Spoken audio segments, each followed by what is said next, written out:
نبی علیہ الصلوۃ والسلام نے کچھ دعائیں امت کو سکھائیں جن کو مسنون ادعیہ کہا جاتا ہے۔ ہمیں ان کی برکتوں کا اندازہ ہی نہیں ہے، تبھی تو ہم کبھی عملیات والے کے پیچھے بھاگتے ہیں، کبھی تعویذ والے کے پیچھے بھاگتے ہیں، کبھی اس سے پڑھنے کا عمل مانگتے ہیں، کبھی اس سے پڑھنے کا عمل مانگتے ہیں۔ بھائی نبی علیہ السلام نے جو پڑھنے کے اعمال بتا دیے، اس کے بعد تو مزید کچھ کسی سے پوچھنے کی حاجت ہی نہیں رہتی۔ مسنون دعائیں وہ دعائیں ہیں جو اللہ تعالیٰ کے خزانوں کے دروازوں کی کنجیاں ہیں۔ آپ کنجی کو لگائیں، رحمت کا دروازہ کھل جائے گا۔ یہ نبی علیہ السلام کی زبان فیض ترجمان سے نکلی ہوئی مقبول دعائیں ہیں، یہ اللہ کے ہاں مقبول ہو چکی ہیں۔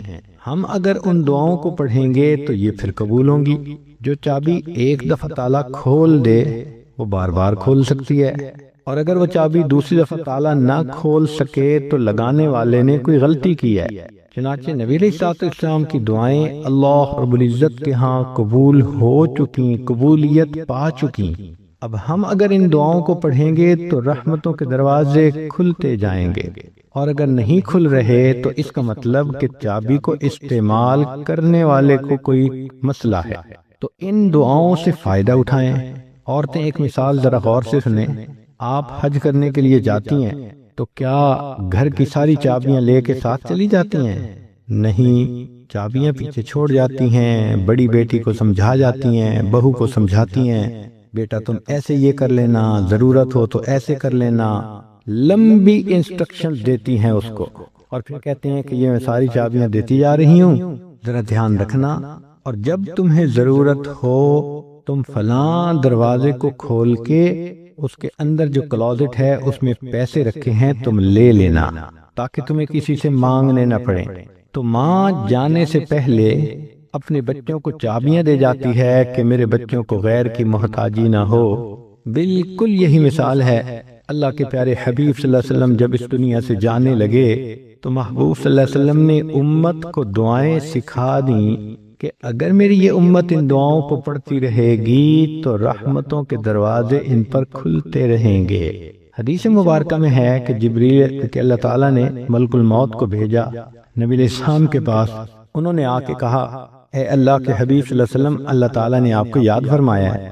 تو نبی علیہ السلام نے کوسچن پوچھا کہ ملک الموت اللہ تعالیٰ سے پوچھ کے مجھے یہ بتاؤ کہ میرے بعد میری امت کا کیا حال ہوگا؟ تو رب کریم نے فرمایا کہ میرے محبوب، ہم آپ کے بعد آپ کی امت کو بے سہارا نہیں چھوڑیں گے۔ تب نبی علیہ السلام نے فرمایا اچھا اب میں اللہ کے پاس جانے کے لیے تیار ہوں۔ تو اللہ تعالیٰ کے حبیب صلی اللہ علیہ وسلم امت کو بے سہارا چھوڑ کے نہیں گئے، سارے انتظام کر گئے کہ اگر میری امت کو کوئی بھی ضرورت ہوگی یہ مسنون دعا پڑھیں اور ان کے مشکل کام ٹھیک ہو جائیں، اٹکے کام آسان ہو جائیں، سارا کچھ نبی علیہ الصلوۃ والسلام نے ہمیں بتا دیا۔ چنانچہ آج کی اس مجلس میں چند باتیں اسی طرح کی بتانی ہیں کہ عورتوں کو اندازہ ہو سکے کہ جو مسنون دعائیں ہیں ان کی کیا اہمیت ہے اور اس کے کیا کیا فائدے ہمیں ملتے ہیں۔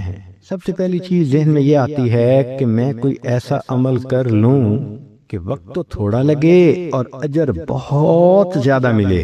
چنانچہ توجہ سے سنیے، مسلم شریف کی روایت ہے نبی علیہ الصلوۃ والسلام فجر کی نماز پڑھنے کے لیے جب مسجد میں جانے لگے تو آپ کی زوجہ جویریہ رضی اللہ تعالی عنہا وہ مصلی پر بیٹھی تھی، تسبیح پڑھ رہی تھی۔ چنانچہ نبی علیہ الصلوۃ والسلام نے جا کر فجر کی نماز پڑھائی۔ پھر آپ کی عادت مبارکہ تھی کہ بیٹھتے تھے تو صحابہ قریب ہو جاتے تھے تو کچھ اپنی حال احوال سناتے تھے اور پوچھتے تھے، تو نبی علیہ الصلوۃ والسلام نے وہاں پر صحابہ کے ساتھ تھوڑی دیر مجلس بھی فرمائی، پھر اشراق کی نماز ادا فرمائی۔ تو اشراق پڑھنے کے بعد نبی علیہ السلام جب گھر تشریف لائے تو جویریہ رضی اللہ تعالی عنہا وہاں بیٹھی ہوئی تھیں۔ تو نبی علیہ السلام نے پوچھا جویریہ، میں تمہیں جس حال میں چھوڑ کر گیا جب واپس آیا تو تم اسی حال میں بیٹھی ہوئی تھی؟ اے اللہ کے نبی صلی اللہ علیہ وسلم، میں اسی حال میں بیٹھی اللہ کا ذکر کر رہی تھی۔ تو نبی علیہ السلام نے فرمایا جویریہ، میں تمہیں 3 کلمات سکھا دیتا ہوں، ایک کلمہ سکھا دیتا ہوں، تم اس کو 3 مرتبہ پڑھ لیا کرو، تمہیں فجر سے لے کے اشراق تک کی عبادت کا ثواب مل جائے گا۔ اب ذرا غور کیجئے کہ فجر سے اشراق تک تو ماشاءاللہ 2 گھنٹے بن جاتے ہیں تقریباً. تو 2 گھنٹے کی عبادت ایک طرف، اور اس ایک فقرے کو 3 مرتبہ پڑھنا ایک طرف. 3 مرتبہ پڑھنے میں 3 منٹ نہیں لگتے. 2 منٹ میں وہ فقرہ 3 مرتبہ پڑھا جا سکتا ہے. یوں کہہ سکتی ہیں کہ 2 منٹ میں آپ چاہیں تو فجر سے لے کے اشراق تک کی عبادت کا ثواب مل سکتا ہے. اس کو ابو داؤد شریف نے بھی روایت کیا. اب وہ فقرہ کون سا ہے ذرا توجہ سے سنیے. نبی علیہ السلام نے سکھایا سبحان اللہ و بحمدہ عدد خلقہ و رضا نفسہ و زینت عرشہ و مداد کلماتہ. یہ چھوٹا سا جملہ ہے، اس کو اگر آپ یاد کر کے 3 مرتبہ روزانہ پڑھ لیا کریں تو فجر سے لے کے اشراق تک کی عبادت کا ثواب مل جائے گا. انویسٹمنٹ تھوڑی، پروفٹ زیادہ. ترمذی شریف کی روایت ہے کہ حضرت عمر رضی اللہ تعالیٰ عنہ نے نقل کیا، نبی علیہ السلام نے فرمایا جو شخص بازار سے گزرتے وقت یہ دعا پڑھے اس کو 10 لاکھ نیکیاں ملیں گی، 10 لاکھ گناہ معاف ہوں گے. آج 10 لاکھ سن لینا معمولی نظر آتا ہے، اور پتہ تو اس وقت چلے گا کہ جب قیامت کے دن انسان ایک نیکی کی وجہ سے جنت میں جانے سے محروم ہوگا. ہم نے دنیا میں دیکھا ہے ایک نمبر زیادہ آنے سے ممتاز پوزیشن مل جاتی ہے، ایک ووٹ زیادہ ہونے سے لوگ ایم پی بن جاتے ہیں، ایک نمبر کم ہونے سے امتحان میں بچہ فیل ہو جاتا ہے، اور ایک ووٹ کم ہونے سے لوگ الیکشن ہار جاتے ہیں. تو کبھی کبھی ایک کا عدد بھی بڑا امپورٹنٹ ہوتا ہے، اور یہی ہے کہ قیامت کے دن ایک بندہ ہوگا، حدیث پاک میں آتا ہے کہ اس کی ایک نیکی کم ہوگی، ایک گناہ ہوگا زیادہ. اللہ تعالیٰ فرمائیں گے اے میرے بندے اگر ایک نیکی تجھے اور کہیں سے مل جاتی تو تیری نیکیاں اور گناہ برابر ہو جاتے، اور میں تمہیں اپنی رحمت سے جنت میں پھر بھیج دیتا. وہ بندہ اپنے والد کے پاس جائے گا، بھائی کے پاس جائے گا، والدہ کے پاس جائے گا، کوئی بھی ایک نیکی دینے کے لیے تیار نہیں ہوگا. وہ پریشان حال ہو کر چلائے گا، روئے گا، یہ اتنا مجھ سے محبتوں کے وعدے کرتے تھے، یہ قربان جانے کی باتیں کرتے تھے، یہ بیوی دیکھو ایک نیکی نہیں دیتی، یہ ماں جو مجھ پہ قربان ہونے کی باتیں کرتی تھی یہ ایک نیکی نہیں دیتی. جب کوئی بھی ایک نیکی نہیں دے گا تو ایک شخص ہوگا وہ اس کو کہے گا کہ بھائی اچھا سنو، میرے نام اعمال میں صرف ایک ہی نیکی ہے اور میں نے تو جہنم میں اب جانا ہی ہے، چلو میں یہ نیکی تمہیں دے دیتا ہوں. جب نیکی اس کو مل جائے گی تو وہ بندہ بڑا خوش ہوگا، آ کے بتائے گا کہ ایک نیکی مجھے فلاں نے دے دی. چنانچہ وہ نیکی جب نام اعمال میں ڈالی جائے گی تو گناہ اور نیکی برابر، جنت میں جانے کا فیصلہ. فرشتہ اعلان کرے گا کہ ایک آدمی نے اپنی ایک نیکی ایک گناہگار بندے کو دے دی. تو اللہ تعالیٰ پوچھیں گے کون ہے یہ سخی جو اپنی نیکی دوسرے کو دے رہا ہے؟ تو کہا جائے گا اللہ یہ بھی ایک گناہگار بندہ ہے ہی اس کے پاس ایک نیکی. تو اس نے کہا مجھے تو جہنم میں جانا ہی ہے، چلو میری نیکی تم لے لو. اللہ فرمائیں گے اگر یہ بندہ ہو کر اتنی سخاوت کر سکتا ہے، میں تو پروردگار ہوں، سب سخیوں سے زیادہ بڑھ کر سخی ہوں، میں نے اس کو بھی جنت میں ڈال دیا اور اس ایک نیکی والے بندے کو بھی اپنی رحمت سے جنت عطا فرمایا. تو جب ایک نیکی کی وجہ سے جہنم میں جا رہے ہوں گے کہ نیکی کم ہے یا جنت سے محروم ہو رہے ہوں گے، پھر احساس ہوگا کہ ایک نیکی کی کیا ویلیو ہے. آج تو عمر لانو فرماتے ہیں کہ ایک دعا کو پڑھنے سے 10 لاکھ نیکیاں ملتی ہیں، 10 لاکھ گناہ معاف ہوتے ہیں. اور وہ کیا دعا ہے؟ لا الہ الا اللہ وحدہ لا شریک لہ لہ الملک و لہ الحمد یحیی و یمیت وہو حی لا یموت بیدہ الخیر وہو علی کل شیء قدیر. اب عورتیں سوچیں گی جی کہ بازار تو ہمارا کام ہی نہیں. دیکھیں بعض ضروریات کے لیے عورتوں کو بازار میں جانا پڑتا ہے، جیسے اپنے پرسنل ضرورت کی چیزیں خریدنا، بچوں کی چیزیں خریدنا. تو اپنے والد کے ساتھ، خامن کے ساتھ، بھائی کے ساتھ بسا اوقات ایسی چیزیں لینے کے لیے عورتوں کو جانا پڑتا ہے. اور اس میں تو یہ شرط نہیں کہ آپ کسی دکان کے اندر کھڑے ہو کر دعا پڑھیں، صرف بازار سے گزرتے ہوئے۔ بازار کہتے ہیں ایسی جگہ جس کے دونوں طرف دکانیں ہوں، اور یہ تو موقع ہر عورت کو پیش آتا ہے۔ بچیاں اسکول آتے جاتے بازار سے گزرتی ہیں، ان کی مائیں جب لینے آتی ہیں واپس جاتی ہیں پھر بازار سے گزرتی ہیں، چاہے گاڑی میں ہی بیٹھی ہوں بازار سے گزر تو رہی ہیں۔ اس کا مطلب یہ کہ اگر آپ گاڑی پہ ہیں اور بازار سے گزر رہی ہیں تو گاڑی میں بیٹھے بیٹھے بھی یہ دعا پڑھ لیں گی تو 10 لاکھ نیکیاں ملیں گی، 10 لاکھ گناہ معاف ہو جائیں گے۔ اب آپ روزانہ کئی مرتبہ اپنے یہ عمل کر سکتی ہیں۔ آپ سوچیں اگر ڈیلی ہم کئی لاکھ گناہ معاف کروا سکیں تو کتنا فائدہ۔ مگر نبی علیہ الصلوۃ والسلام کی ان تعلیمات کو چونکہ ہم نے سیکھا نہیں، اس لیے ہم اس سے فائدے نہیں اٹھا پا سکتے۔ اب ایک اگلی بات سن لیجئے، تمیم داری رضی اللہ عنہ روایت کرتے ہیں، ترمذی کی روایت ہے، مسند احمد نے بھی اس کو نقل کیا، طبرانی نے بھی نقل کیا کہ نبی علیہ السلام نے فرمایا جو شخص 4 کلمات کو 10 دفعہ پڑھے اس کو 4 کروڑ نیکیاں مل جائیں۔ 4 کلمات کو 10 مرتبہ پڑھنے پر 4 کروڑ نیکیاں۔ کون سا کلمہ ہے؟ اشہد ان لا الہ الا اللہ وحدہ لا شریک لہ الہا واحدا احدا صمدا لم یتخذ صاحبۃ ولا ولدا ولم یکن لہ کفوا احد۔ اب کوئی بھی عورت اگر اس کو یاد کرنا چاہے تو ایک دن میں یاد کر سکتی ہے۔ اس کو 4 مرتبہ پڑھنے پر 4 کروڑ نیکیاں ملتی ہیں۔ اگلی بات سنیے کہ نبی علیہ الصلوۃ والسلام نے ارشاد فرمایا، جابر لانو اس کی روایت کرتے ہیں، شیخ الحدیث رحمۃ اللہ علیہ نے فضائل درود میں بھی اس کو نقل کیا کہ ایک درود شریف ہے، اگر اس کو پڑھا جائے تو اس کا ثواب لکھنے میں فرشتوں کو 1000 دن لگ جاتے ہیں۔ ذرا حدیث پاک کے الفاظ پہ غور کیجئے کہ وہ درود شریف 1 مرتبہ پڑھیں تو فرشتے اس کا ثواب لکھتے لکھتے 1000 دن لگا دیتے ہیں۔ اللہم رب محمد صلی علی محمد وعلی آل محمد وجز محمد صلی اللہ علیہ وسلم ما هو اہلہ۔ ایک اور حدیث مبارکہ ہے کہ ایک ایسا کلمہ ہے، عبداللہ ابن مبارک رحمت اللہ علیہ کی روایت ہے، وہ فرماتے ہیں کہ اگر اس کو پڑھ لیا جائے تو اتنا ثواب کہ فرشتوں کے لیے ثواب کا لکھنا بھی بوجھ بن جاتا ہے، مشکل ہوتی ہے، وہ فرشتوں کو بھی تھکا دیتا ہے۔ ہمیں اس کا تجربہ ہوا، ایک مشین کہلاتی ہے پلاٹر، اس کے اوپر بلڈنگ کی ڈرائنگ بناتے ہیں۔ چنانچہ ہم نے ایک مرتبہ ڈرائنگ بنوانی تھی، وہ کافی بڑی ڈرائنگ تھی، بڑی ڈیٹیلز تھیں۔ ہم نے جب پلاٹر کا بٹن آن کیا تو اللہ کی شان کے کمانڈ دینے کے بعد 9 گھنٹے تک وہ پلاٹر مستقل چلتا رہا، تب جا کر ڈرائنگ مکمل ہوئی۔ اب اس 9 گھنٹے میں ہم نے کھانا بھی کھایا، نمازیں بھی پڑھیں، چائے بھی پی، باتیں بھی کیں، جب آتے پلاٹر چل رہا ہے، جب آتے پلاٹر چل رہا ہے۔ تو میرے ساتھی کہنے لگے کہ حضرت 9 گھنٹے سے نان سٹاپ یہ پلاٹر چل رہا ہے، اس نے تو ہمیں تھکا دیا۔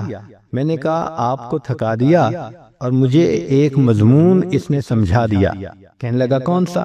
میں نے کہا کہ نبی علیہ الصلوۃ والسلام کی حدیث ہے، عبداللہ ابن مرلان نے فرمایا کہ جو شخص یہ کلمہ پڑھے تو اس کا ثواب اتنا زیادہ کہ فرشتے لکھتے لکھتے تھک جاتے ہیں۔ اور وہ فکرہ کیا ہے؟ یا رب لک الحمد کما ینبغی لجلال وجہک وعظیم سلطانک۔ اتنا چھوٹا سا فکرہ ہے، یا ربی لک الحمد کما ینبغی لجلال وجہک وعظیم سلطانک۔ اب یہ جو اعمال تھے 4-5، یہ تو وہ اعمال تھے کہ جن کے کرنے پر بہت نیکیاں ملتی ہیں۔ اس جیسے اور بھی احادیث آپ ڈھونڈ سکتی ہیں احادیث کی کتابوں میں، ہم نے تو نمونے کے طور پہ چند احادیث پیش کر دیں۔ اب کبھی کبھی ذہن کے اندر یہ ہوتا ہے کہ میں لوگوں سے دعا کرواؤں، چنانچہ کوئی ماں باپ سے دعا کرواتا ہے، کوئی پیر استاد سے دعا کرواتا ہے، کوئی بڑوں سے دعا کرواتا ہے۔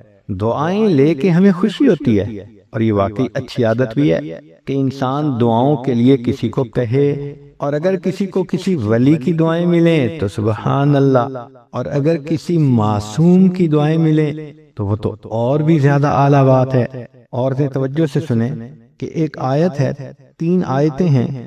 معقل بن یسار رضی اللہ تعالیٰ عنہ فرماتے ہیں کہ نبی اسلام نے بتلایا کہ جو شخص ان 3 آیتوں کو صبح اور شام پڑھ لے گا تو 70,000 فرشتے اس کے لیے دعائے رحمت کریں گے۔ ایک ولی تو پھر بھی ولی ہے، کتنے گناہ ذمے ہوں گے چھوٹے یا بڑے، مگر فرشتے تو معصوم ہوتے ہیں۔ فرشتے اس بندے کے لیے صبح و شام دعا کرتے ہیں۔ تو حدیث پاک میں ہے کہ جو شخص صبح کو 3 آیات پڑھے تو شام تک فرشتے 70,000 فرشتے رحمت کی دعا پڑھتے ہیں، اور اگر شام کو پڑھے تو صبح تک 70,000 فرشتے دعائے رحمت کرتے ہیں، اور اگر اسی دن اس کا وہ فوت ہو جائے تو اللہ تعالیٰ اس کو شہادت کا رتبہ عطا فرماتے ہیں۔ اب یہ 3 آیتیں سن لیجئے۔ هو اللہ الذی لا الہ الا ہو عالم الغیب والشہادۃ هو الرحمن الرحیم۔ پہلی آیت، هو اللہ الذی لا الہ الا هو الملک القدوس السلام المؤمن المہیمن العزیز الجبار المتکبر سبحان اللہ عما یشرکون۔ یہ دوسری آیت۔ تیسری آیت، هو اللہ الخالق البارئ المصور له الاسماء الحسنى یسبح له ما فی السماوات والارض وهو العزیز الحکیم۔ یہ 3 آیتیں جو بندہ صبح پڑھے تو شام تک 70,000 فرشتے اس کے لیے رحمت کی دعا کرتے ہیں، اور اگر اس دن میں فوت ہو جائے تو شہیدوں میں اس کا نام شمار کر لیا جائے گا۔ ہمیں تو چاہیے کہ ہم اس عمل کو جزو زندگی بنا لیں۔ 3 آیتوں کو پڑھنا کون سا مشکل کام ہے، اور دیکھیے اجل کتنا بڑا مل رہا ہے۔ تو بچیاں، عورتیں کوشش کریں کہ ان آیتوں کو روزانہ پڑھ کے فرشتوں کو اپنے لیے دعا پہ لگائے رکھیں۔ دل کی یہ چاہت ہو کہ بس ہر وقت فرشتے میرے لیے رحمت کی دعائیں کرتے رہیں، میں ان کی رحمت کی دعاؤں میں رہوں۔ یہ بھی ہوتا ہے کہ اللہ تعالیٰ ہمارے گناہوں کو معاف کر دے۔ تو علامہ سخاوی رحمۃ اللہ علیہ نے قول البدیع میں یہ حدیث روایت کی ہے، بخاری شریف کی روایت ہے کہ جو شخص جمعہ کے دن عصر کی نماز پڑھ کے اپنی جگہ بیٹھا رہے اور 80 مرتبہ یہ درود شریف پڑھے، اللہم صلی علی محمد النبی الامی وعلی آلہ وسلم تسلیما، تو اس کو 80 مرتبہ پڑھنے پر اللہ 80 سال کے گناہوں کو معاف فرما دیتے ہیں۔ 80 سال سے مراد پوری زندگی کے گناہ معاف۔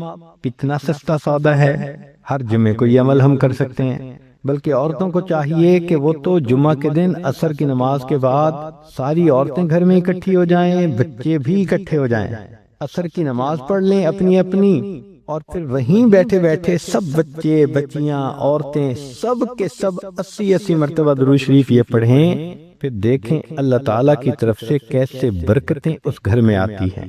ایک حدیث پاک میں ہے، جو شخص نماز فجر سے پہلے 3 مرتبہ یہ کلمہ پڑھے اللہ اس کے گناہ معاف کر دیتے ہیں، اگرچہ سمندر کی جھاگ کے برابر کیوں نہ ہوں۔ اور وہ فکرہ ہے، استغفر اللہ الذی لا الہ الا هو الحی القیوم واتوب الیہ۔ اب یہاں تک تو آپ کو اعمال بتا دیے، نیکیاں ملتی ہیں، فرشتوں کی دعائیں ملتی ہیں، 80 سال کے گناہ معاف ہو جاتے ہیں، سمندر کی جھاگ کے برابر گناہ ہوں تو بھی معاف ہو جاتے ہیں، مگر کئی مرتبہ لوگوں کے کام اٹکے ہوئے ہوتے ہیں، رشتہ آتا ہے دوبارہ رابطہ نہیں کرتے، ڈیل ہوتی ہے ہوتے ہوتے رک جاتی ہے، تو دوست احباب شکوے کرتے ہیں جی ہمارے کام پورے نہیں ہوتے، اٹک جاتے ہیں، اور پھر وہ کسی کے پاس جاتے ہیں، عملیات والوں کے پاس، تو ان کا تو چونکہ کاروبار ہے، انہوں نے پیسے کمانے ہوتے ہیں، تو وہ سمپل جواب دیتے ہیں جی کسی نے لگتا ہے تمہارا رزق باندھ دیا ہے، کسی نے تمہارا رشتہ باندھ دیا ہے، اور ہم اس کو بلیو کر لیتے ہیں۔ بھائی اللہ کسی کو دینا چاہے تو کون اس کو باندھ سکتا ہے؟ کیوں کسی کو چھوٹا خدا بناتے ہو؟ کوئی کسی کا رزق نہیں باندھ سکتا، کوئی کسی کا رشتہ نہیں باندھ سکتا، ہمارا ایک ہی خدا ہے، اس کے کام کو کوئی روک ہی نہیں سکتا، خواہ مخواہ اپنا عقیدہ بھی خراب اور اپنا عمل بھی خراب۔ سیدھی بات ہے کہ نبی علیہ الصلوۃ والسلام نے جو باتیں سکھائیں ان کو کریں، خود بخود عملیات سے جان چھوٹ جائے گی۔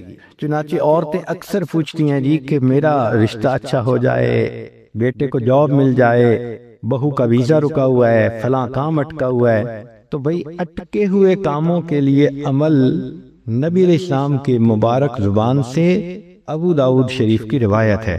نبی علیہ السلام نے فرمایا جو مومن صبح و شام 7 مرتبہ اس دعا کو پڑھے گا، اللہ تعالیٰ اس کے ہر ادھورے کام کو پورا فرما دے گا۔ اور وہ کیا ہے؟ حسبی اللہ لا الہ الا ہو علیہ توکلت وہو رب العرش العظیم۔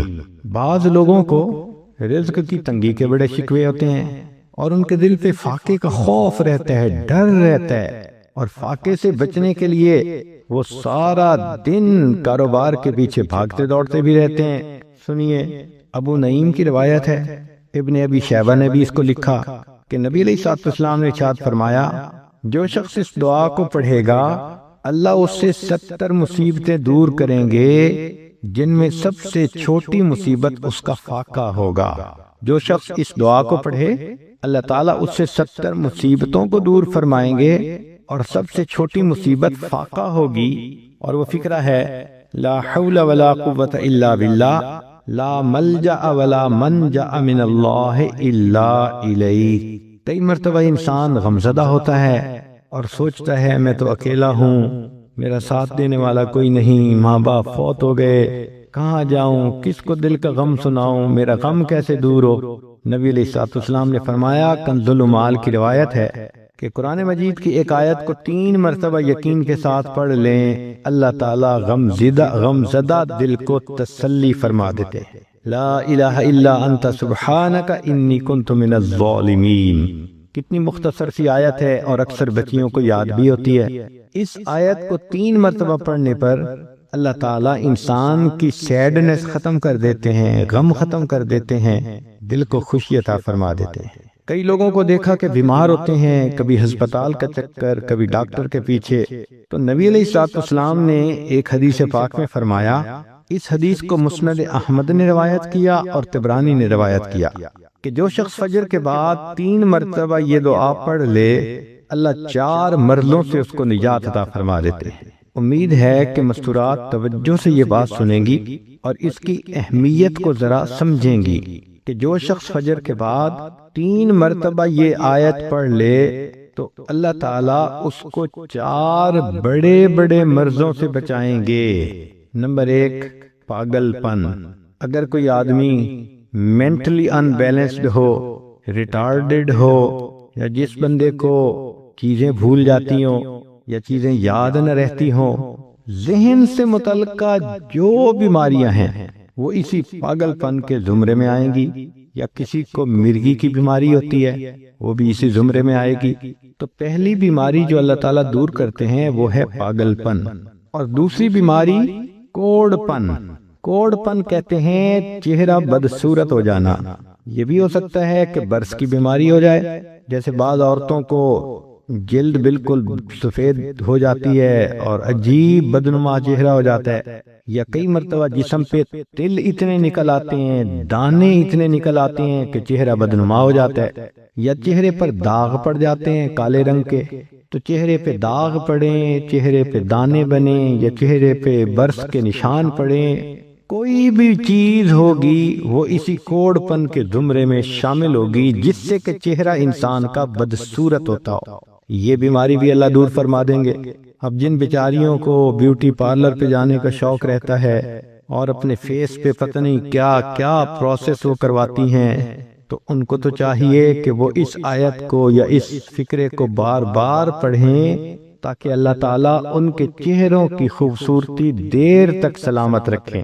اور تیسری چیز ہے اندھا پن۔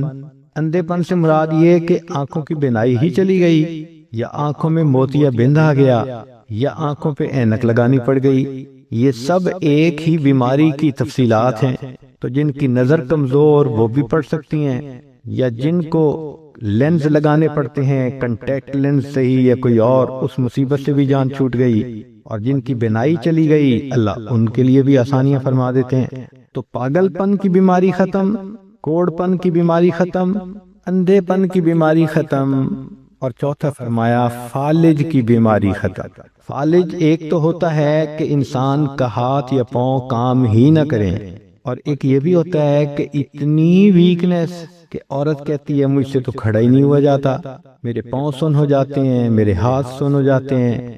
یہ ساری چیزیں کمزوری اور فالج کی ابتدائی سٹیجز ہیں، تو یہ سب چیزیں ٹھیک ہو جاتی ہیں۔ اب بتائیں کہ اتنی بڑی بڑی بیماریوں سے جس بندے کو بچنے کی خوشخبری مل رہی ہو، تو وہ تو پھر اس عمل کو کیے بغیر رہ ہی نہیں سکتا۔ اور یہ عمل دیکھو چھوٹا کتنا ہے، وہ جو فکرہ فرمایا حدیث میں وہ ہے سبحان اللہ العظیم وبحمدہ ولا حول ولا قوت الا باللہ۔ اتنا سا فکرہ پڑھنے پر اللہ چہرہ بھی پر نور بنا دیتے ہیں، میموری بھی تیز کر دیتے ہیں، اللہ تعالیٰ بینائی بھی تیز کر دیتے ہیں، اور اللہ تعالیٰ جسم میں طاقت بھی بھر دیتے ہیں۔ یہاں تک تو نیکیاں کمانا، گناہوں کو بخشوانا، فرشتوں کی دعائیں لینا، غمزدہ دل کو تسلی ملنا، اور بیماریوں سے محفوظ ہونا، اس طرح کے عمل بتائے تھے۔ اب ایک عمل سن لیجئے کہ دجال سے محفوظ ہونا۔ دجال ایک تو بڑا ہوگا نا، جس کو دجال اکبر کہتے ہیں، جو آئے گا اور بندے اس کے پیچھے لگ کر اپنا ایمان خراب کر لیں گے، جو امام مہدی کے آنے پر اور عیسیٰ علیہ السلام کے آنے پر ظاہر ہوگا، ان کے آنے سے پہلے ظاہر ہوگا، اور عیسیٰ علیہ السلام اس کو لد کے مقام پر قتل کر دیں گے۔ اس فتنے سے نبی علیہ السلام بچنے کی دعائیں فرماتے تھے، صحابہ بھی بہت ڈرتے تھے اس فتنے سے۔ تو انسان کا دل چاہتا ہے کہ دجال سے محفوظ ہوں۔ حدیث پاک میں ہے جو شخص جمعہ کے دن سورہ کہف پڑھے تو جمعہ سے جمعہ تک اس کے گناہ معاف، اور اگر وہ روزانہ پہلی 10 اور آخری 10 آیتیں پڑھ لے، اللہ اس کو دجال سے محفوظ فرمائیں گے۔ تو اس عمل کو کرنے سے ایک تو دجال سے محفوظ ہو گئے، اور دوسری بات اور بھی سن لیجئے کہ دجال دجل سے بنا۔ دجل کا مطلب ہوتا ہے فریب دینا، دھوکہ دینا، اور بچیوں عورتوں کو انسان کی شکل میں بھی کئی دفعہ دجال مل جاتے ہیں۔ وہ ان کی عزتیں لوٹتے ہیں، بہانے بنا بنا کے دھوکے دیتے ہیں، ان کو بیٹرے کرتے ہیں۔ تو اس عمل کے کرنے سے عورت بچی ایسے دجالوں سے بھی محفوظ رہے گی۔ کئی مرتبہ دل میں یہ خواہش ہوتی ہے کہ بس ہماری تو روح نکلے اور ہم جنت پہنچیں۔ نبی علیہ الصلوۃ والسلام نے اس کا بھی عمل بتا دیا، چنانچہ فرمایا کہ جو شخص ہر نماز کے بعد آیت الکرسی پڑھتا ہے، اس کو جنت میں جانے سے صرف موت نے روکا ہوا ہے۔ جیسے ہی موت آئے گی اللہ اس کو جنت پہنچا دیں گے۔ اور آیت الکرسی تو اکثر عورتوں کو یاد ہی ہوتی ہے، تو ہر نماز کے بعد اس کو پڑھنے کی عادت بنا لیجئے۔ کبھی دل کی یہ تمنا ہوتی ہے کہ ہماری ہر دعا قبول ہو، جو دعا مانگے وہ قبول ہو جائے۔ تو مجموع الزوائد میں اور جامع الصغیر میں اس حدیث مبارکہ کو روایت کیا گیا۔ عبادہ ابن صامت عنہ فرماتے ہیں کہ جو شخص 27 مرتبہ یہ دعا پڑھے، اللہم اغفر لی وللمؤمنین والمؤمنات والمسلمین والمسلمات، تو ایک روایت میں ہے کہ جتنے دنیا میں ایمان والے مرد اور عورتیں ہوں گی، ان کی تعداد کے برابر اس کو نیکیاں ملیں گی۔ اب دیکھو ٹریلینز میں ہوں گے لوگ، ہر ایمان والے مرد اور عورت کے برابر نیکی، سبحان اللہ کتنا بڑا اجر، اور اس کو 27 مرتبہ پڑھنا ہے۔ اور دوسری روایت ہے کہ جو شخص اس کو 27 مرتبہ روزانہ پڑھے گا، اللہ تعالیٰ اس کو مستجاب الدعوات لوگوں میں شامل فرمائیں گے، یعنی اللہ تعالیٰ اس کو وہ درجہ دیں گے کہ اس کی دعائیں ضرور قبول ہوں گی اللہ کے ہاں۔ سبحان اللہ۔ کئی عورتوں کو دیکھا چاہتی ہیں کہ جی ہم تو عورتیں ہیں، گھر میں رہتی ہیں، بڑی تمنا ہے ہمیں شہادت کا رتبہ ملے۔ تو بخاری شریف کی روایت ہے، اور اس کو امام ترمذی نے بھی بیان کیا۔ بریدہ رضی اللہ عنہ کہتے ہیں کہ جو شخص صبح کو یہ دعا 1 مرتبہ پڑھے، اسی دن مرا تو شہید، اور رات کو پڑھے اس رات میں فوت ہوا، تو اللہ تعالیٰ اس کا نام شہیدوں کی فہرست میں شامل فرمائیں گے۔ وہ ہے سید الاستغفار، اللہم انت ربی لا الہ الا انت خلقتنی وانا عبدک وانا علی عہدک ووعدک ما استطعت، اعوذ بک من شر ما صنعت، ابوء بنعمتک علی وابوء بذنبی فاغفر لی فَإِنَّهُ لَا يَغْفِرُ الذُّنُوبَ إِلَّا أَنْتَ، ایک مرتبہ دن میں پڑھ لیں، اگر دن میں موت آ گئی تو شہید، ایک مرتبہ رات میں پڑھ لیں، اگر اس رات میں موت آ گئی تو بھی شہادت کا رتبہ نصیب ہوگا۔ ابو داؤد شریف کی روایت ہے کہ جو شخص فجر اور مغرب کے بعد 7 مرتبہ یہ دعا پڑھ لے، اگر اسی دن موت آ گئی تو اللہ جہنم سے نجات کا پروانہ عطا فرمائیں گے، اور وہ ہے اللہم اجرنی من النار۔ اب بتائیں کہ یہ کتنا چھوٹا سا عمل ہے، صبح و شام اس کو 7 مرتبہ پڑھنے پر جہنم سے بچنے کا پروانہ مل جاتا ہے۔ سبحان اللہ۔ نبی علیہ السلام نے ارشاد فرمایا کہ 2 آیتیں ہیں جو شخص عشاء کے بعد پڑھے گا اس کو تہجد کے قائم مقام ثواب عطا کیا جائے گا، یعنی ان 2 آیتوں کے پڑھنے پر اللہ تعالیٰ اس کو ایسا ثواب دیں گے جیسے کہ اس نے تہجد کی نماز پڑھی ہے، اور وہ سورہ بقرہ کی آخری 2 آیتیں ہیں۔ حضرت علی رضی اللہ عنہ فرماتے تھے کہ کوئی عقل مند شخص ان 2 آیتوں کو پڑھے بغیر سو نہیں سکتا۔ ہم اگر پڑھے بغیر سوتے رہے تو علی رضی اللہ عنہ کے نزدیک تو ہم بے عقل انسان ہیں۔ کتنے بڑے بڑے اجر ملتے ہیں اور زندگیوں کے دن گزرتے چلے جا رہے ہیں، ہمیں اس کا احساس ہی نہیں کہ ہم یہ فائدے اٹھا لیتے۔ یہ تو دریا کے کنارے پہ پیاسے کی مثال ہے کہ یہ خزانے اللہ کے حبیب نے ہمیں عطا کر دیے، کیونکہ ہم علماء کی صحبت میں بیٹھتے نہیں، سیکھتے نہیں، ہمیں ان اعمال کا پتہ ہی نہیں ہے اور اپنی زندگی کا وقت ضائع کرتے جا رہے ہیں۔ اب بات کو سمیٹتے ہیں، ان تمام اعمال سے کرنے پہ بیماریاں دور، غم دور، دل کا حزن دور، دل کو تسلی مل گئی، دعائیں قبول ہو گئیں، عبادتیں ہو گئیں، ثواب مل گئے۔ ایک آخری چیز دل میں ہوتی ہے کہ ہمیں قیامت کے دن نبی علیہ السلام کی شفاعت نصیب ہو، تو اس کا بھی عمل سن لیجئے۔ مجموع الزوائد کی روایت ہے اور ابو درداء رضی اللہ عنہ نے اس کو روایت کیا حدیث مبارکہ کو، کہ نبی علیہ السلام نے فرمایا جو شخص صبح و شام 10 مرتبہ مجھ پر درود شریف پڑھنے کی عادت بنائے گا، اللہ تعالیٰ اس کو قیامت کے دن میری شفاعت عطا فرمائیں گے۔ اب 10 دفعہ درود شریف پڑھنا کون سا مشکل کام ہے صبح و شام؟ عورتیں مصلی پہ بیٹھ کے نہیں پڑھ سکتی تو کچن میں کوکنگ کرنے کے درمیان پڑھ لیا کریں۔ ہاتھ سے تو نہیں پڑھنا ہوتا، زبان سے پڑھنا ہوتا ہے، اور کوکنگ ہاتھوں سے کرنی ہوتی ہے۔ اور یہ آیتیں اگر یاد کر لیں، احادیث یاد کر لیں، دعائیں یاد کر لیں، تو یہ تو کوئی ڈرائیونگ کی حالت میں بھی پڑھ سکتی ہیں، کوئی کوکنگ کی حالت میں پڑھ سکتی ہے، کسی کو فرصت ہے تو وہ گھر مصلی پہ بیٹھ کے پڑھ سکتی ہے۔ مگر ان تمام کو پڑھ کر ان کے اجر کو حاصل کر لیں، گناہوں کو بخشوا لیں، اور یہ عمل جو آخر پہ بتایا کہ جس کے کرنے پر نبی علیہ السلام کی شفاعت نصیب ہوتی ہے، اب اس کے بعد تو پھر اور کوئی تمنا پیچھے رہتی ہی نہیں۔ جس کو نبی علیہ السلام کی شفاعت نصیب ہو گئی، اس سے بڑی خوش نصیبی اور کیا ہوتی ہے۔ لیکن ایک عمل اور بھی ہے، آپ حیران ہوں گی کہ نبی علیہ السلام کی شفاعت ملنے کے بعد پھر کون سا عمل رہ گیا پیچھے؟ مزہ تو ہے کہ آپ کے ذمے لگائیں کہ اس کو حدیثوں سے ڈھونڈو، پھر آپ کو سمجھ لگ جائے گی کہ اس کو ڈھونڈنا بھی کتنا کام ہے۔ لیکن چلیں، آپ دور قریب سے چل کے یہاں آ گئی ہیں، اور عورت جب آتی ہے تو دنیا دار لوگ بھی اس کا اکرام اور احترام کرتے ہیں، لہذا ہم بھی آپ کا احترام کرتے ہیں اور آپ کو وہ عمل بتا دیتے ہیں۔ سنیے اور دل کے کانوں سے سنیے۔ نبی علیہ السلام کی یہ حدیث مبارکہ ہے جس کو منذر رضی اللہ عنہ نے روایت کیا، یہ صحابی ہیں، اور یہ حدیث مبارکہ طبرانی شریف میں بھی ہے، مجموع الزوائد میں بھی۔ ایک دعا ہے، رضیت باللہ ربا وبالاسلام دینا وبمحمد نبیا۔ اس کو یاد کر لیں اور اس کو صبح کے وقت، فجر کے وقت 3 مرتبہ پڑھ لیا کریں۔ اس پر اجر کیا ملے گا؟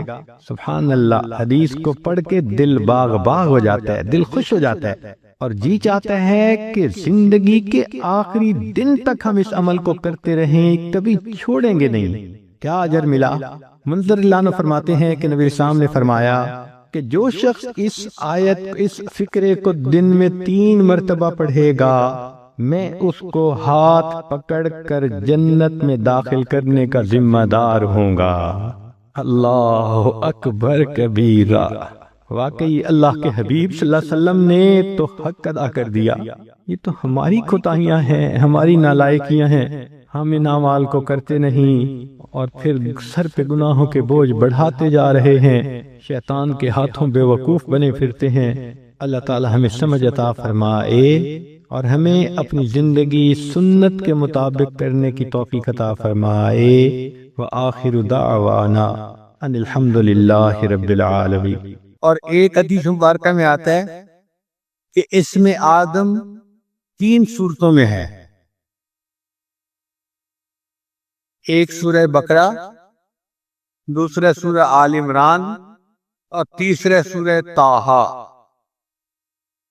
تو ایک بزرگ فرماتے ہیں میں نے غور کیا کہ یہ کون سا اسم اعظم ہو سکتا ہے، تو مجھے یہ محسوس ہوا کہ سورہ بقرہ میں آیت ہے اللہ لا الہ الا هو الحی القیوم، اور سورہ آل عمران میں ہے الف لام میم اللہ لا الہ الا هو الحی القیوم، اور سورہ طٰہٰ کے اندر آیت ہے وَأَنَتِ الْوُجُوهُ لِلْحَيِّ الْقَيُّومِ۔ تو وہ فرماتے ہیں کہ میرا یہ گمان ہے کہ الحی القیوم یہ اللہ تعالیٰ کا اسم اعظم ہے، اس لیے ہم نے محراب میں یا حی یا قیوم لکھ کے لگایا ہے کہ بعض مفسرین کے نزدیک یہ اسم اعظم ہے۔ ہمارے بزرگوں نے اس کو مزید آگے نکھارا، وہ فرماتے ہیں کہ نہیں، جو اسم اللہ ہے وہ اسم اعظم ہے۔ بہرحال یہ قرآن مجید کی عظیم ترین آیت ہے اور وہ خاص نعمت ہے جو اللہ نے فقط اپنے پیارے محبوب کو عطا فرمائی، کسی اور نبی کو عطا نہیں کی گئی، اور نبی علیہ السلام نے ہم تک کی امانت پہنچا دی۔ ہمارا حال دیکھو کہ ہم اس عمل کی طرف دھیان ہی نہیں کرتے، سوچتے ہی نہیں۔ اللہ تعالی ہمیں باقاعدگی کے ساتھ اس عمل کو کرنے کی توفیق عطا فرمائے۔ چنانچہ علماء نے لکھا ہے کہ بسم اللہ جو ہے نا یہ اسم آدم ہے۔ حدیث پاک میں آتا ہے کہ جب کوئی دعا کی جائے اسم آدم کے ساتھ تو اللہ تعالیٰ اس دعا کو قبول فرما لیتے ہیں۔ اب اسم اعظم کون سا ہے یہ کسی کو نہیں پتا، اللہ نے اس کو چھپا لیا۔ مگر امام اعظم ابو حنیفہ رحمۃ اللہ فرمایا کرتے تھے کہ اللہ تعالیٰ کا جو اسم ذات ہے نا اللہ، یہ اسم اعظم ہے۔ تو کسی نے پوچھا جی کہ آپ کے پاس دلیل کیا ہے اسم اعظم؟ تو انہوں نے فرمایا اس لیے کہ اللہ تعالیٰ نے اپنی کتاب میں سب سے پہلے جو نام نازل کیا وہ اللہ کا نام تھا۔ آپ دیکھیں اعوذ باللہ پڑھے تو پہلا نام کون سا آتا ہے؟ باقی شفاتی نام بعد میں ہی، اور ذاتی نام اعوذ باللہ من الشیطان الرجیم بسم اللہ الرحمن الرحیم، تو اللہ کا نام سب سے پہلے۔ ان کا چونکہ اللہ کا نام سب سے پہلے پڑھا جاتا ہے اس سے یہ ایک اعظم ہے۔ ان کا جی کوئی اور دلیل دیں۔ ان کا دلیل یہ ہے کہ حدیث پاک سے ثابت ہے کہ اللہ تعالیٰ نے فرشتے کو حکم فرمایا ہوا ہے کہ جب بھی میرے کسی بندے کے نام سے میرا زبان سے میرا نام نکلے تو جب بھی تم وہ نام سنو تم قیامت کا جو سور بجانا ہے اس کو 40 سال پیچھے ہٹا دیا کرو۔ یعنی اللہ کا نام اتنی برکت والا ہے کہ جو بندہ اللہ کہتا ہے تو قیامت 40 سال پیچھے چلی جاتی ہے۔ اب اندازہ لگائیے کہ جو نام اتنی برکت والا ہے کہ قیامت جیسی مصیبت کو 40 سال کے لیے ٹال دیتا ہے، اگر ہم اللہ کے نام کو کثرت کے ساتھ پڑھیں گے تو ہماری زندگی کی پریشانیاں کیوں نہیں ٹل جائیں؟ بس انسان شوق کے ساتھ محبت کے ساتھ اللہ کا نام پڑھے۔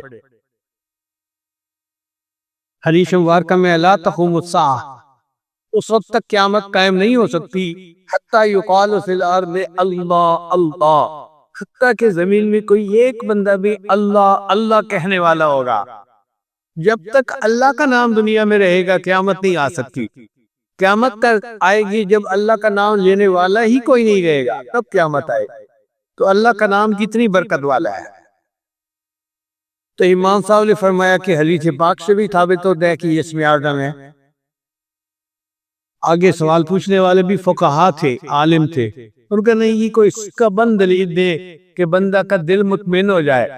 تو امام صاحب نے کہا اچھا سکہ بند دلیل یہ ہے کہ جب موسیٰ علیہ السلام کوہ پر گئے تو اس وقت ان کو پتہ نہیں تھا کہ یہ آگ کیا ہے، اللہ نے کتاب فرمایا اور اللہ نے اپنا تعارف کروایا، اننی انا اللہ، میں اللہ ہوں۔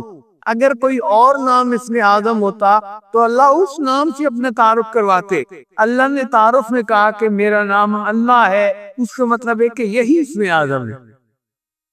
ابھی ایسی دلیل تھی کہ سب علماء نے مان لیا کہ واقعی اللہ کا نام اسم اعظم ہے، چنانچہ اللہ کے نام سے جو دعا مانگی جائے وہ دعائیں قبول ہوتی ہیں، اور اللہ کا نام جس چیز پر پڑھ لیا جائے وہ چیز میں برکت آ جاتی ہے۔ اچھا ایک تجربہ کی یاد کرتا چلو، میں آپ تجربوں کا معمول اتعاجب میں پڑھا اور پھر اس کو اپنا کے دیکھا کہ جس آدمی کو علم کے بارے میں شرح قدر نہ ہو رہا ہو، یعنی وہ پتہ بھول جاتا ہو، یاد رکھنا مشکل ہو جاتا ہو، علم کے ساتھ ناپتہ پیدا ہو رہی ہو، کئی تو لمحہ ہوتے ہیں نا بیچارے محنت تو کرتے ہیں مگر اس کا نتیجہ کوئی نہیں نکلتا۔ حضرت عبداللہ ابن پاک لانوں نے ایک مرتبہ، حضرت عبداللہ کے وطور لانوں نے ایک مرتبہ پوری رات یہ آیت پڑھ کر گزاری، فرب تجدنی علما، کیونکہ آیت سے پوری رات اٹھاتے رہے۔ تو یہ عمل ان کا تھا، لیکن ہم نے یہ تجربہ کیا کہ اگر طالب علم کبھی رات کو تہجد پڑھے اور اتنے آگے پیچھے کی طرح آیتیں آتی ہو کہ مطمئن قرآن کو سکے نماز کے اندر، اور پھر ایک آیت کو بار بار پڑھتا رہے جتنا طبیعت چاہے، تعداد کا تعین نہیں، جتنا طبیعت چاہے، تو اگر وہ اس طرح چند دن تہجد میں ایک آیت کا بار بار ورد کرے گا، اللہ کی برکت سے اس کو شرح صبر عطا فرمائے گا۔ علم کو یقین رکھنا ہے۔ اور ایک عمل اور بھی ہے، کسی بزرگ رہے تاجس کو اس کی اجازت نہیں تھی، اور آج آپ لوگوں کو کی اجازت دے دیتے ہیں اس عمل کی، فائدہ ہوتا ہے، اللہ کی مخلوق کو فائدہ ہوگا۔ ہم کون سا تم درود والے ہیں؟ وہ عمل، ایک عمل تو یہ کہ اگر حافظہ اچھا نہ ہو، جو آج کا پتھر کے بچیوں کو یہ مشکل پیش آتی ہے، تو وہ خود یا ماں باپ روزانہ ہر نماز کے بعد سورہ الم نشرح لک صدرک یہ پڑھ کر ان کے سینے سے پھونک کیا گیا۔ اگر پڑھے ہو، سمجھدار ہو، کچھ کبھی پڑھنے بیٹھے، پیپر دینے بیٹھے، پڑھنے بیٹھے، لیکچر سننے بیٹھے، ساتھ کا تک سننے بیٹھے، تو یہ سورت پڑھ کے سینے پہ پھونک دے۔ جو آدمی اس کو اپنا معمول بنا لے گا، اللہ تعالیٰ اس کے حافظے کو کبھی کرتا ہے۔ اس عاجز اس عمل کو ہزاروں دوستوں پر آزمایا، ہزاروں دوستوں۔ لوگوں نے یہاں تک بتایا کہ ایک آدمی ایک سال میٹرک میں فیل ہو گیا، پھر اس نے یہ عمل کسی میٹرک میں سنا اور اس نے باقاعدہ کرنا شروع کر دیا، اگلے سال پورے اسکول میں فرسٹ آ گیا۔ اسی میٹرک میں تاجد نے اسی طرح بتایا کہ بھئی پڑھا کرے، تو ایک پرچی نے خط لکھ کر اپنے حالات بتائے، کہنے لگی کہ میں تو بڑی مشکل سے پاس ہوتی تھی، میرے دل کی تمنا تھی کہ میں لیڈی ڈاکٹر بنوں، آپ تک یہ عمل میں نے ایک محفل میں سنا، اس کو عمل کرنا شروع کر دیا، میں پتی نہیں کیا، کہنے لگی میں نے امتحان دیا، الحمدللہ کا میڈیکل کالج میں پہنچ چکی۔ تو دنیا کی تعلیم میں لوگ فائدہ پا گئے، تو دین کی تعلیم میں تو یقیناً فائدہ۔ اس لیے ارد بچہ نہ کر رہا ہو، آگے چل نہ رہا ہو، لگتا نہ ہوتا ہو، زیادہ غلطیاں آتی ہوں، تو سب کے لیے یہ مجدد عمل، جب بھی پڑھنے کے لیے بیٹھے، اول آخر ایک ایک مرتبہ درود شریف، درمیان میں الم نشرح لک صدرک کی سورت پڑھ کے سینے سے پھونک لے۔